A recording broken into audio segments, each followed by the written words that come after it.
दुल्हन के आगे फूल बिखेरती हुई नीली आंखों वाली सुंदर सी लड़की की ओर क्या आपने ध्यान दिया था? अमिता ने विवाह के स्वागत समारोह से लौटकर जूड़ा खोलते हुए आशुतोष से पूछा। क्यों, क्या बात है, ऐसा क्या था उस लड़की में? प्रश्नवाचक चिन्ह उद्धरण। आशुतोष ने पूछा, जो कपड़े बदलकर अभी लेटे ही थे। वह विनय चड्ढा की बेटी आकांक्षा है। मिसेज नागपाल कह रही थी कि उसकी शक्ल कुसुम चड्ढा से मिलती है। तो क्या हुआ, बेटी की शक्ल मां से नहीं मिलेगी तो और किससे मिलेगी? आशुतोष ने जम्भाई लेते हुए उड़ दिया। शायद उन्हें अमिता की बात में कोई तथ्य नजर नहीं आ रहा था। आपको शायद याद नहीं है कि कुसुम ने उसे मेरठ में अनाथाश्रम से गोद लिया था। मुझे तो मिसेज नागपाल के कथन पर बेहद हंसी आ रही थी। लोग बाग ऐसे ही बच्चों में माता पिता की झलक देखने लगते हैं। कुसुम की आंख भी आकांक्षा की तरह नीली हैं, शायद इसीलिए उन्हें ऐसा लगा हो। आशुतोष ने समस्या का समाधान करते हुए कहा। मम्मी, मेरी नाइटी कहाँ है? मालिनी ने कमरे में प्रवेश करते हुए कहा। तुम्हारी यही आदत तो मुझे अच्छी नहीं लगती है, जब देखो कपड़े इधर उधर पटक देती हो फिर ढूंढती रहती हो। अमिता ने वहीं पास में रखी कुर्सी पर पड़ी नाइटी उसे उठाकर देते हुए कहा। मम्मा, आप आकांक्षा और उसके मम्मी डैडी को पहले से जानती हैं, वह मेरी ही कक्षा में पढ़ती है, अभी कुछ दिन पूर्व ही आई है। हाँ बेटा, हम लोग मेरठ में 1 वर्ष साथ साथ रहे थे। तब तुम बहुत ही छोटी थी। बहुत रात हो गई है, अब जाकर सो जाओ, सुबह स्कूल जाने के लिए जल्दी उठना भी है। अमिता ने बात वहीं समाप्त करते हुए कहा। आशुतोष तो अब तक खर्राटे भरने लगे थे, किंतु अमिता की आंखों से नींद कोसों दूर थी। मन अनायास ही 12 वर्ष पीछे भागा जा रहा था। मेरठ में आशुतोष की नई नई पोस्टिंग हुई थी। मालिनी उस समय मात्र 2 महीने की थी। उनके समीपस्थ बंगले में आशुतोष के सहयोगी श्री चड्ढा रहते थे। उनकी पत्नी श्रीमती कुसुम चड्ढा अत्यंत ही हंसमुख एवं मिलनसार स्वभाव वाली महिला थी। उनके कारण उसे कभी भी अकेलेपन का एहसास नहीं हुआ था। कुसुम महिला क्लब की सेक्रेटरी थी। उसने ही उसे क्लब की सदस्य बनाया था। यद्यपि वह नन्ही मालिनी के कारण क्लब कम ही जा पाती थी, किंतु विशेष आयोजनों में वह उसे आग्रहपूर्वक ले जाया करती थी। तब उसे मालिनी को उसकी सास के पास छोड़कर जाना पड़ता था, तथा वह भी इस जिम्मेदारी को प्रसन्नतापूर्वक संभालने को तैयार हो जाती थी। एक कमज क्षण में कुसुम ने अमिता को मां न बन पाने का कारण बताया तो एकाएक उसे विश्वास ही नहीं हुआ कि ऊपर से इतनी हंसमुख दिखने वाली महिला अंदर से इतनी असहाय, बेबस और दुखी है। विवाह के तुरंत बाद ही गर्भ ठहर गया था, किंतु विनय चड्ढा इतनी जल्दी परिवार का विस्तार नहीं चाहते थे, अतः उन्होंने उसे गर्भपात कराने के लिए कहा। यद्यपि कुसुम अर्धविकसित कली को असमय ही कुचले जाने के विरोध में थी, किंतु विनय के आगे उसकी एक भी न चली और गर्भपात करवा दिया गया। गर्भपात के समय ही डॉक्टरों की असावधानी के कारण गर्भाशय में कोई विकृति आ गई थी, जिससे उसे मातृत्व सुख से वंचित रहना पड़ा। एकांत में यही पीड़ा उसे जब तब तड़पाने लगती थी, तब न चाहते हुए भी वह अवसाद से ग्रसित हो जाती थी। विनय के कारण ही ऐसा हुआ था, अतः वह तथा मांझी उसे कुछ कह भी नहीं पाते थे, वरना ऐसी स्थिति में किसी भी स्त्री का हमारा समाज जीना हनादुभर कर देता है। कुसुम के ऐसे ही एक कमजोर क्षण में एक बार उसने उसे समझाते हुए अपने किसी निकटस्थ या दूरस्थ रिश्तेदार का या किसी अनाथालय से बच्चा गोद लेने की सलाह दी थी, जिसकी किलकारियां उनके जीवन में छाए अवसाद के घने बादलों को हटाकर उनकी सूनी बगिया को महका सके, लेकिन कुसुम उससे सहमत नहीं हो पाई थी। उसका कहना था अपना अपना ही होता है और पराया पराया ही। पराये को चाहे कितना ही प्यार दुलार कर लो, लेकिन वह अपना तो नहीं बन पाएगा, और शायद मैं भी उससे उतनी आत्मीयता स्थापित न कर पाऊं। जब जब उसे सीने से लगाऊंगी तब तब यह एहसास मेरा पीछा नहीं छोड़ेगा कि यह मेरा अपना खून मेरा अंश नहीं है। मेरी यह सोच शायद मुझे उसके साथ न्याय न करने दे। उसे हृदय से प्यार न कर पाने के कारण मैं स्वयं को ही अपराधी न मानने लगूं, तब भी मुझे आज जैसी ही समस्या का सामना करना पड़ेगा। अमिता भी उसके तर्क के सामने चुप हो जाती थी। वास्तव में जो प्रकृतिजन्य स्नेह, प्यार या लगाव माता पिता का निज संतान के लिए होता है, वह किसी अन्य के लिए होना असंभव ही है। यह बात अलग है कि कभी कभी काफी समय साथ साथ रहने के कारण इंसान तो क्या, जानवरों के लिए भी प्रेम नामक जंतु का प्रस्फुटन हो जाता है। एक दिन कुसुम ने आकर कहा, कल क्लब की ओर से अनाथाश्रम में खाना व कपड़ा बांटा जाएगा। यदि तुम्हारे पास कुछ पुराने कपड़े, दवाएं इत्यादि हो तो ले लेना। दूसरे दिन क्लब की सदस्याएं अनाथाश्रम गई तथा अपने हाथों से बच्चों को खाना खिलाया तथा कपड़े बांटे।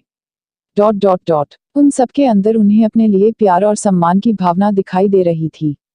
किसी किसी बच्चे को देखकर लग रहा था कि ऐसा खाना उन्हें महीनों से नसीब नहीं हुआ है। उनके साथ कुछ क्षण व्यतीत करके ही मन तर्क वितर्क करने लगा था। ... अपने अंश को भी कोई माता पिता लावारिस की तरह जीने के लिए छोड़ सकते हैं। बच्चा अपाहिज हो तो भी माता पिता अपना कर्तव्य निर्वाह करने से नहीं चूकते। पता नहीं ऐसे लोगों के साथ क्या मजबूरियां होती हैं जिन्हें ऐसे कदम उठाने के लिए बाध्य होना पड़ता है। तभी एक बच्चे के रोने की आवाज सुनकर वह और कुसुम सौर गई। वह 1 वर्ष से भी छोटे बच्चों का वार्ड था। रोते हुए बच्चे पर निगाह गई तो ठहर ही गई। क्या सुंदर बालिका थी। गोरा रंग, बड़ी बड़ी सुंदर आंखें तथा गुलाब की पंखुड़ियों जैसे नर्म नाजुक ओठ। कुसुम की निगाह तो जैसे उस पर स्थिर ही हो गई थी। उसे रोता देखकर उससे रहा नहीं गया। उसे पता नहीं क्या हुआ कि उसने उसे पालने से उठाकर अपने सीने से लगा लिया। वास्तव में उसकी गोद में आते ही वह बच्ची चुप होकर उसकी ओर देखने लगी थी। कुसुम के अंदर ममता का स्रोत बहता देखकर अनायास अमिता के मुंह से भी निकल गया था, बड़ी ही प्यारी बच्ची है। हाँ देख, तो मेरी गोद में आते ही कैसे चुप हो गई, मानो मुझे पहचानती हो। कुसुम ने ममतामयी दृष्टि से उसे देखते हुए कहा था। कल ही इस बच्ची के रिश्तेदार इसे यहाँ छोड़ गए हैं। इसके माता पिता का 1 महीने पूर्व कार एक्सीडेंट में देहांत हो गया था। ... भरे पूरे परिवार में भी इस अनाथ बच्ची की जिम्मेदारी संभालने को कोई तैयार नहीं है। लड़की के चाचा इसे छोड़ते समय बोले थे, हम खर्च देने के लिए तैयार हैं, लेकिन पारिवारिक तथा सामाजिक दायित्वों के कारण पालन पोषण की जिम्मेदारी संभाल पाना हमारे लिए असंभव हो रहा है। ... उद्धरण। उन दोनों को उस बच्ची में रुचि लेते देखकर तिक्त स्वर में वार्डन ने कहा था। कुसुम ने बच्चा वार्डन के हाथ में पकड़ा दिया, लेकिन उसके चेहरे पर आए उतार चढ़ाव को अमिता स्पष्ट रूप से देख रही थी। उसके मन में सागर मंथन चल रहा था, वह उसमें कंकड़ डालकर उन्हें तितर बितर नहीं करना चाहती थी। दूसरे दिन कुसुम माँ अमिता के घर आई और बोली, अमिता, यदि परेशानी न हो तो 1 कप गर्मागर्म चाय पिला दे, सिर दर्द की वजह से फटा जा रहा है। क्यों नहीं, अभी बनाकर लाई, जब तक तुम टीवी देखो, अमिता ने स्विच ऑन करते हुए कहा। उसे महसूस हो रहा था कि उसके मन में अवश्य कुछ तर्क वितर्क चल रहे हैं, जिसका समाधान प्राप्त करने के लिए या उससे कुछ सलाह लेने के लिए वह उसके पास आई है। कुसुम धीरे धीरे चाय पी रही थी। उसके मौन को तोड़ते हुए अमिता ने पूछा, क्या बात है कुसुम, जब से तुम अनाथाश्रम से आई हो तभी से काफी अनमयस्क हो।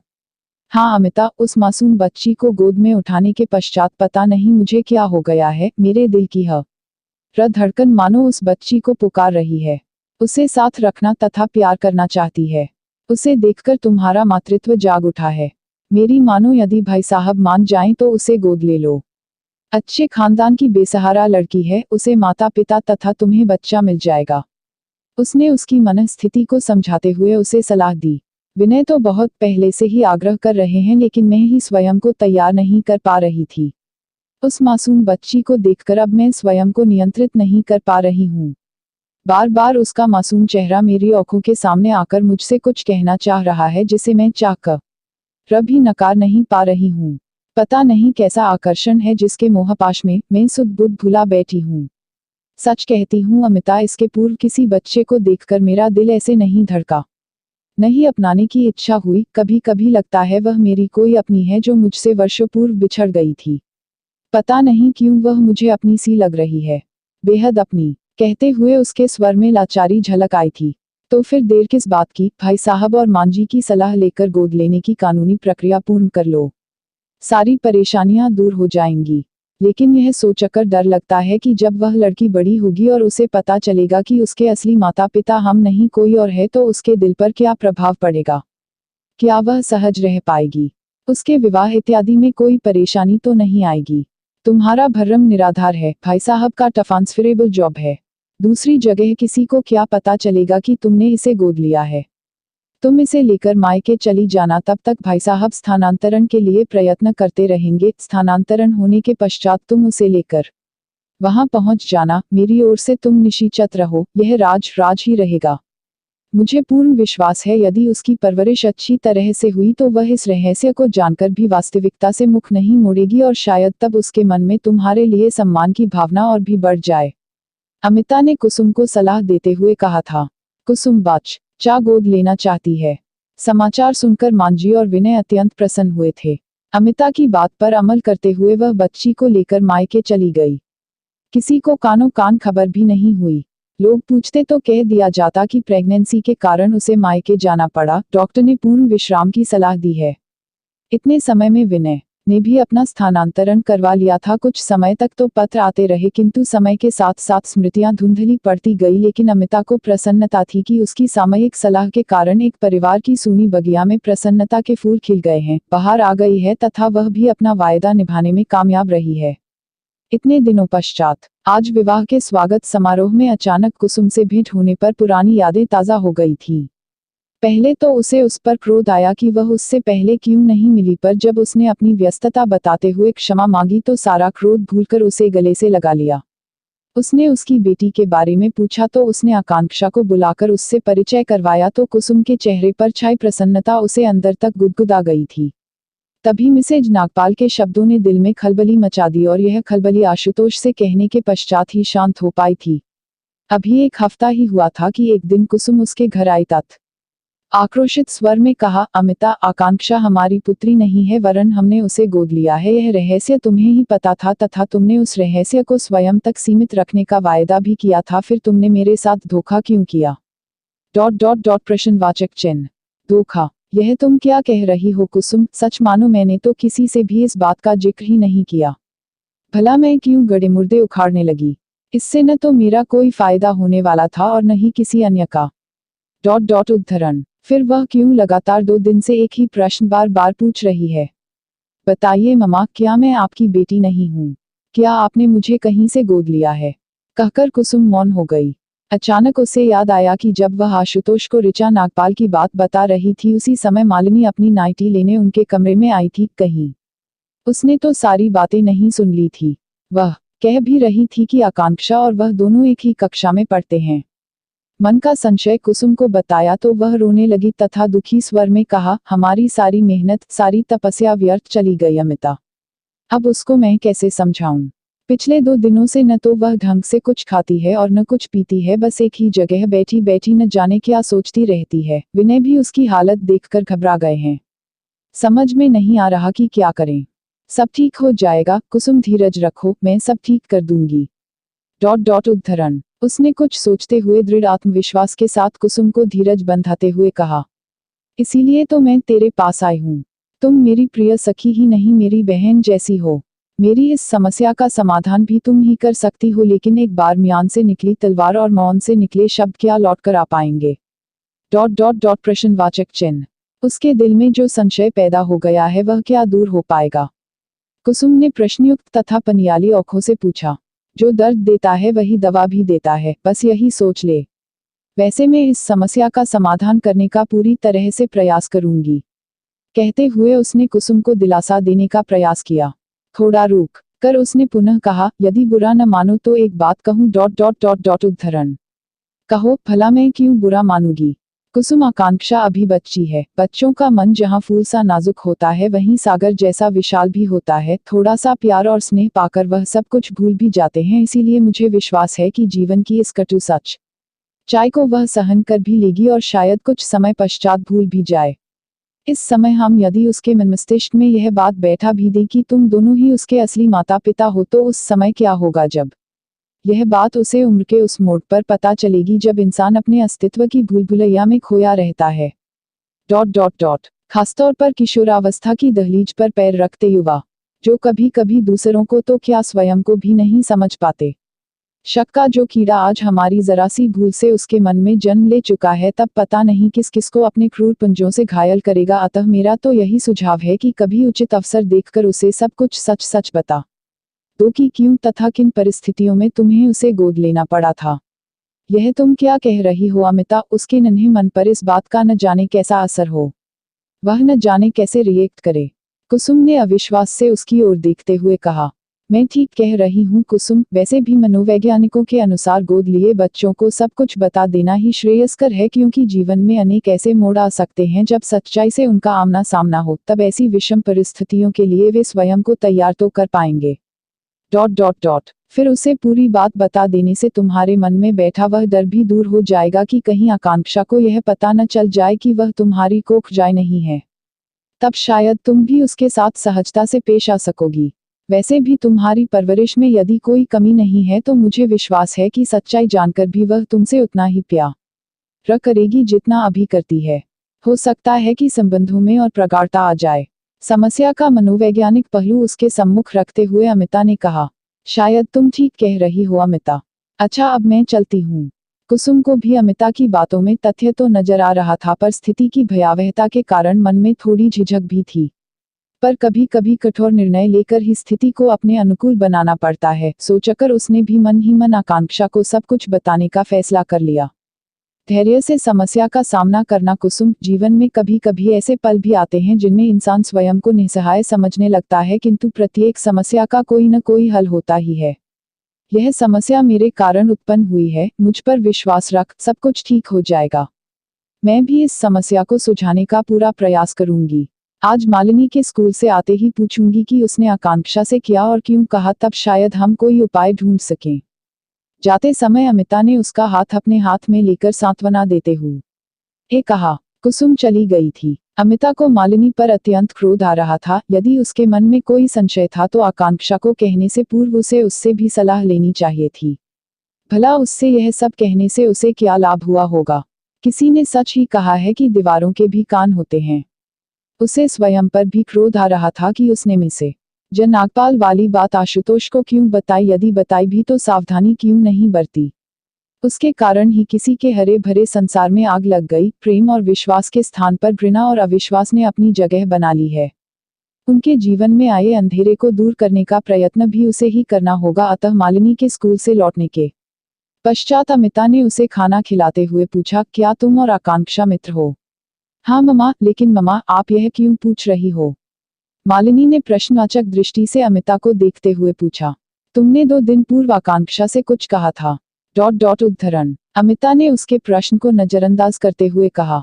मैंने कुछ भी तो नहीं। सच कहो, तुमने उससे क्या कहा था? अमिता ने कठोर मुद्रा में कहा। उस दिन आप डैडी से जो कह रही थी वही मैंने उसे बता दिया था कि आंटी अंकल उसके असली माता पिता नहीं हैं। मालिनी ने थोड़ा झिझकते हुए कहा।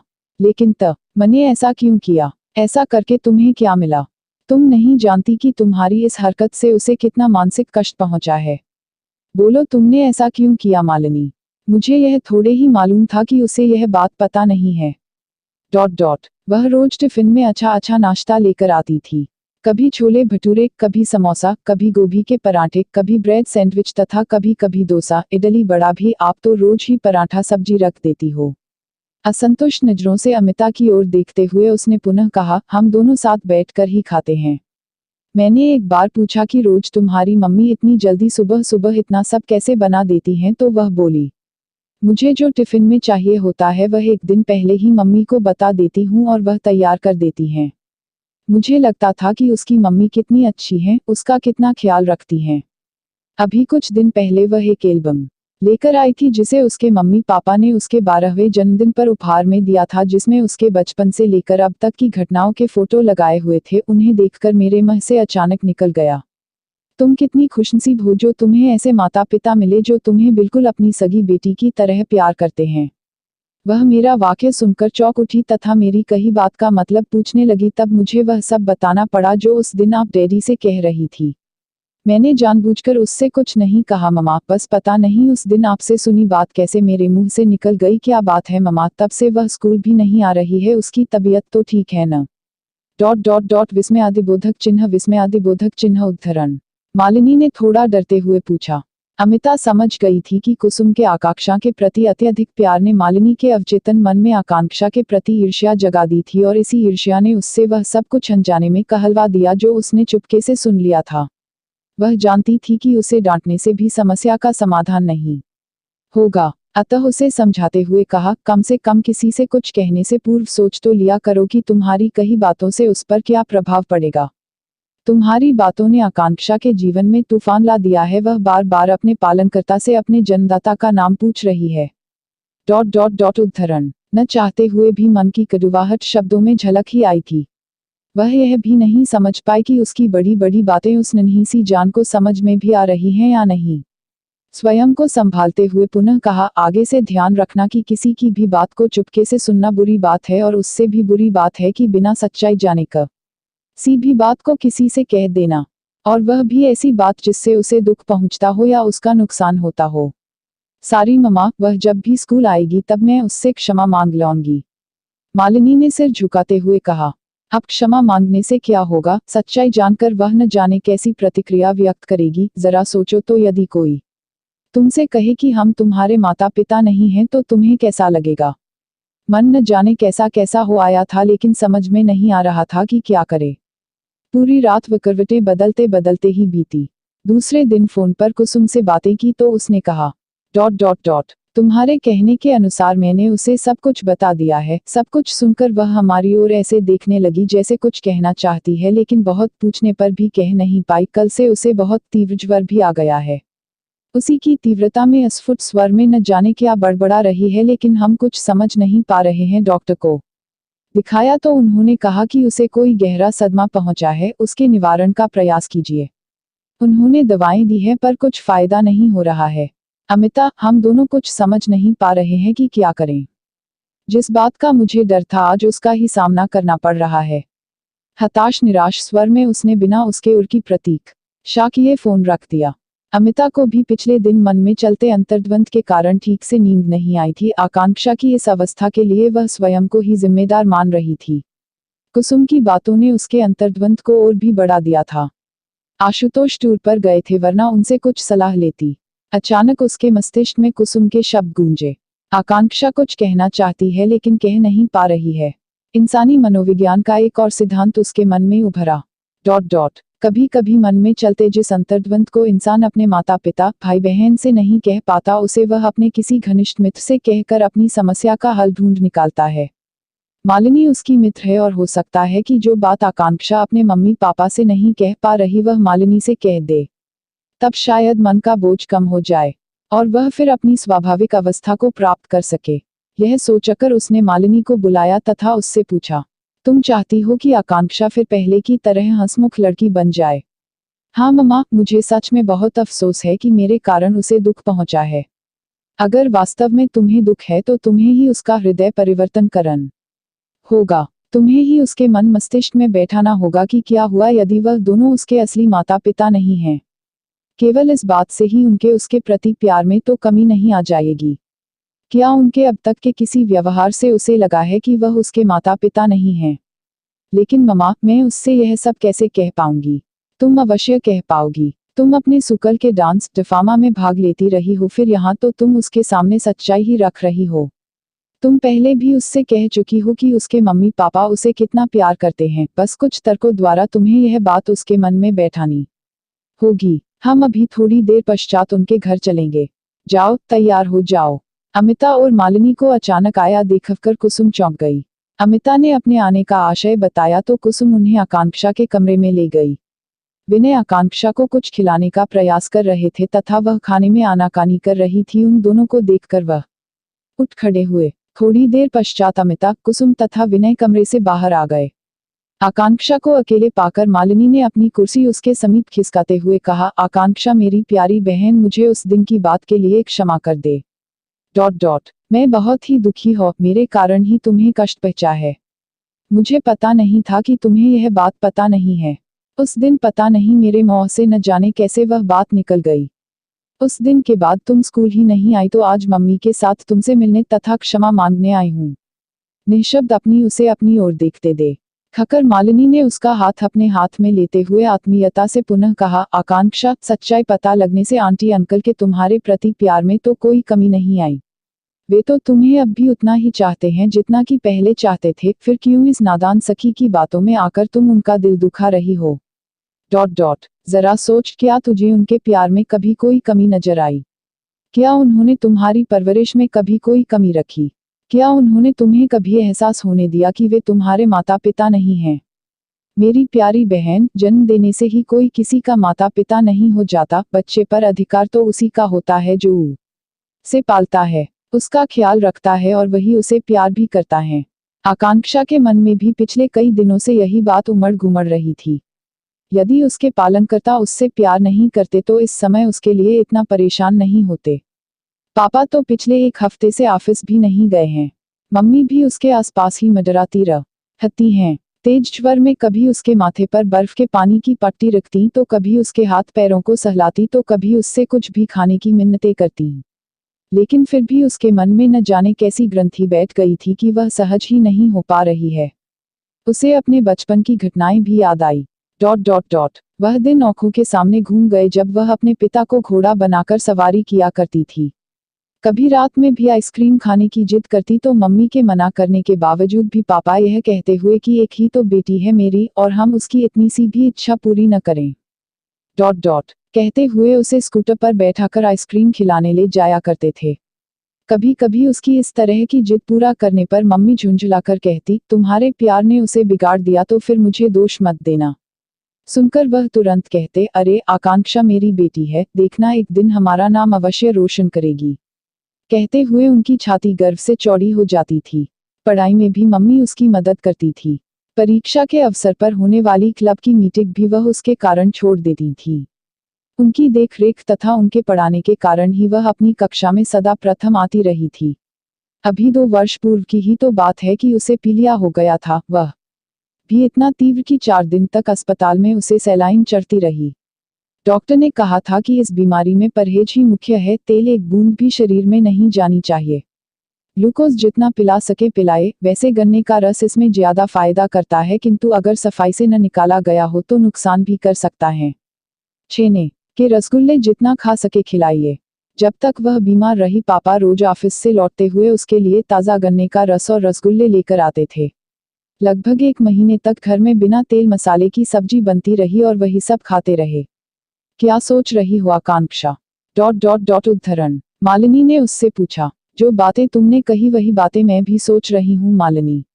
मुझे मालूम है मम्मी पापा मुझे बहुत प्यार करते हैं, लेकिन मुझे दुख इस बात का है कि उन्होंने मुझसे सच्चाई छिपाई। बेटा, कभी कभी मनुष्य अपने स्वार्थ में इतना अंधा हो जाता है कि वह स्वयं से ही मुंह छिपाने लगता है। हाँ, मैं डर था कि कहीं तुम सच्चाई जानकर हमसे दूर न हो जाओ। कुसुम जो दरवाजे पर खड़ी उसकी बातें सुन रही थी, अंदर आते हुए बोली, मम्मा आपने यह कैसे सोच लिया था कि मैं सच्चाई जानकर आपसे दूर हो जाऊंगी? मैं भला आपके और डैडी के बिना कैसे रह सकती हो? मन की बात ओठों पर आ गई थी। मेरी बच्ची हमें माफ कर दे। कहते हुए कुसुम ने उसे अपने गले से लगा लिया। आंसू दोनों की आंखों से बह रहे थे तथा इन आंसुओं के साथ सारे गिले शिकवे भी बह गए थे। इसी के साथ ही आशा और विश्वास के नए सूरज के प्रकाश से घर का कोना कोना प्रकाशित हो उठा था। विनय पर नजर पड़ी तो देखा वह भी रुमाल से अपनी आंखों को पोंछ रहे हैं। अनोखे मिलने को देखकर अमिता ने संतोष की सांस ली। पिछले कई दिनों से उसके मन पर रखा बोझ हट गया था। इस समय तो बिगड़ी बात बन गई थी, किंतु मन ही उसने एक प्रतिज्ञा कर ली थी कि भविष्य में चाहे कैसी भी स्थिति क्यों न आए, किसी राज को राज बनाए रखने के लिए उस राज को वह कभी किसी से भी नहीं कहेगी।